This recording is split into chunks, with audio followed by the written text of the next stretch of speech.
At the end of this lesson, you'll be able to determine if Rolle's theorem can be applied on an interval.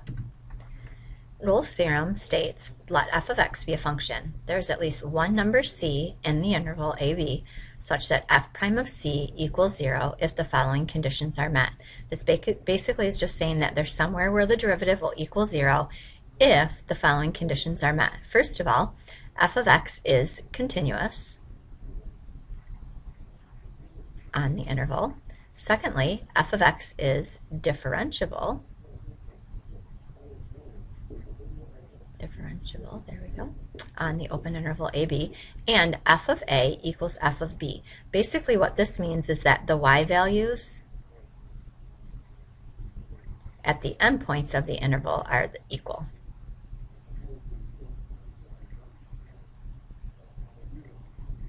Okay, and basically this theorem gives conditions that guarantee the existence of, well, if we know that the derivative equals 0, we have already found out that that is called a critical number.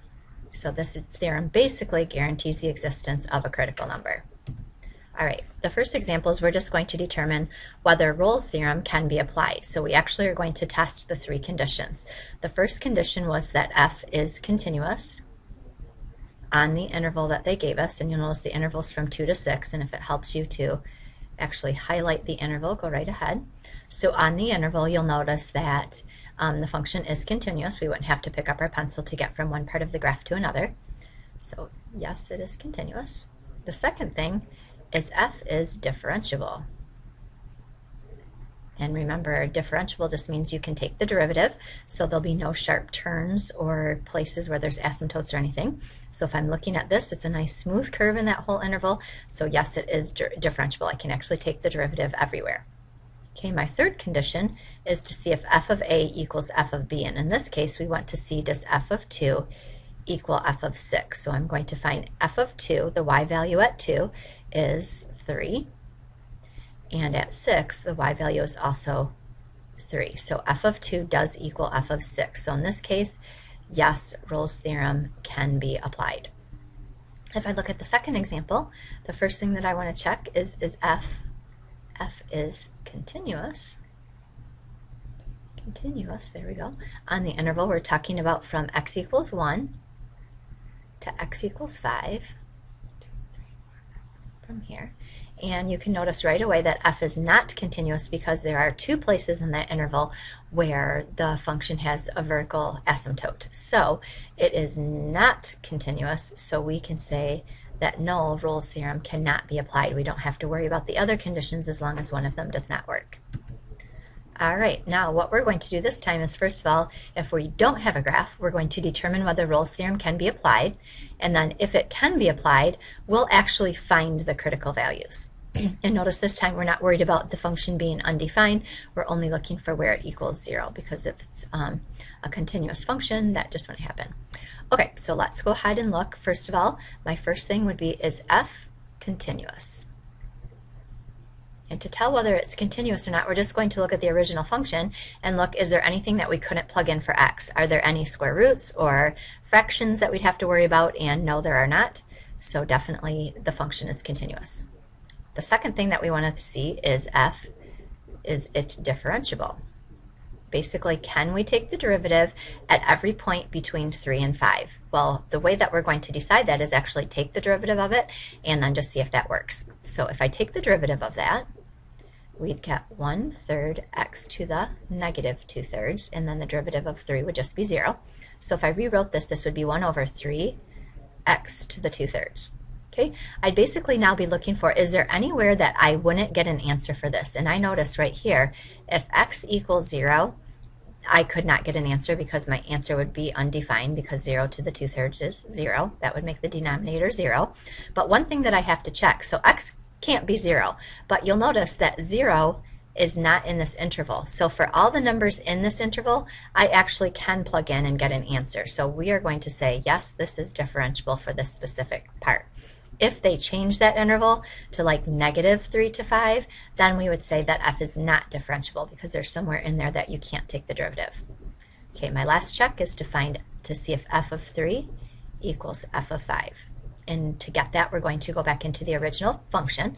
So if I were to plug in excuse me, if I were to plug in 3, I'm going to get 3 to the 1/3 minus 3. And if I were to plug in 5, I'm going to get 5 to the 1/3 minus 3. And without working these out too much, I positively know that 3 to the 1/3 minus 3 is not going to equal 5 to the 1/3 minus 3. So those two do not equal each other, so we can just put no, Rolle's theorem cannot be applied, so I don't have to worry about finding a critical number. All right, next example. Again, we want to find if Rolle's theorem can be applied, and if so, to find where the derivative equals 0. So first thing that we want to do is see if f is continuous. So I'm going to look. There are no fractions or square roots that I have to worry about, so I can actually plug in anything that I want for x, so it is a continuous function. Okay, the second thing is we want to find is f differentiable. And so I'm going to take the derivative of it. If I take the derivative, I'll get 2x minus 3. And if I'm looking at this derivative, there's nothing that x can't be, so we can totally take the derivative. So we'll go ahead and put a check mark by that one also. And then the last thing we want to find f of 1 and see does it equal f of 2. So if I plug 1 in, I will get, let's see, 1 minus 3 is negative 2 plus 2, I'll get 0.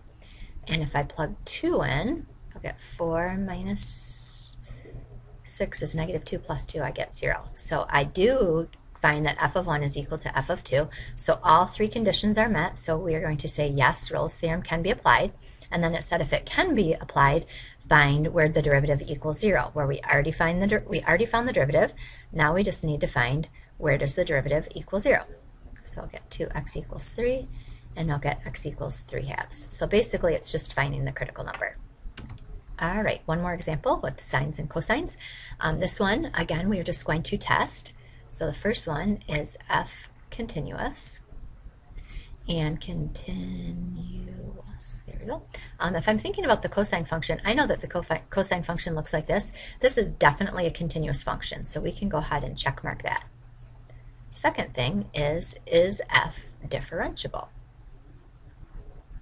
Okay, so to do this, we'll actually find the derivative and just make sure it's defined at all spots. The derivative of cosine is negative sine x. And just thinking about, I know what sine x looks like, so I know negative sine x will just be opposite. Here's what sine x looks like from 0 to 2 pi. So negative sine x is just going to go the other way.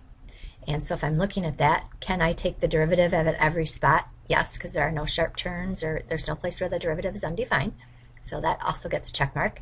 And then my third thing is, again, I want to find, does f of 0 equal f of 2 pi? So if I plug 0 in here into the original, the cosine of 0 is 1.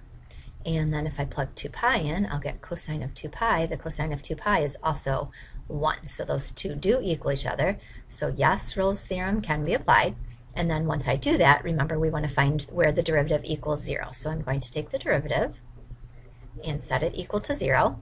I'll multiply both sides by a -1, I guess. So I'll get sine x equals 0. And then I just need to be thinking, where does the sine equal 0? And I know that's a y value. And if I'm thinking about my unit circle, where does the y value equal 0 on this whole entire unit circle, since I'm going from 0 to 2 pi? So the y value would be right here and right here. They'd both be 0, so I know my answers are going to occur at 0 and pi. So hopefully now you know how to use Rolle's theorem to decide if it can be applied on an interval.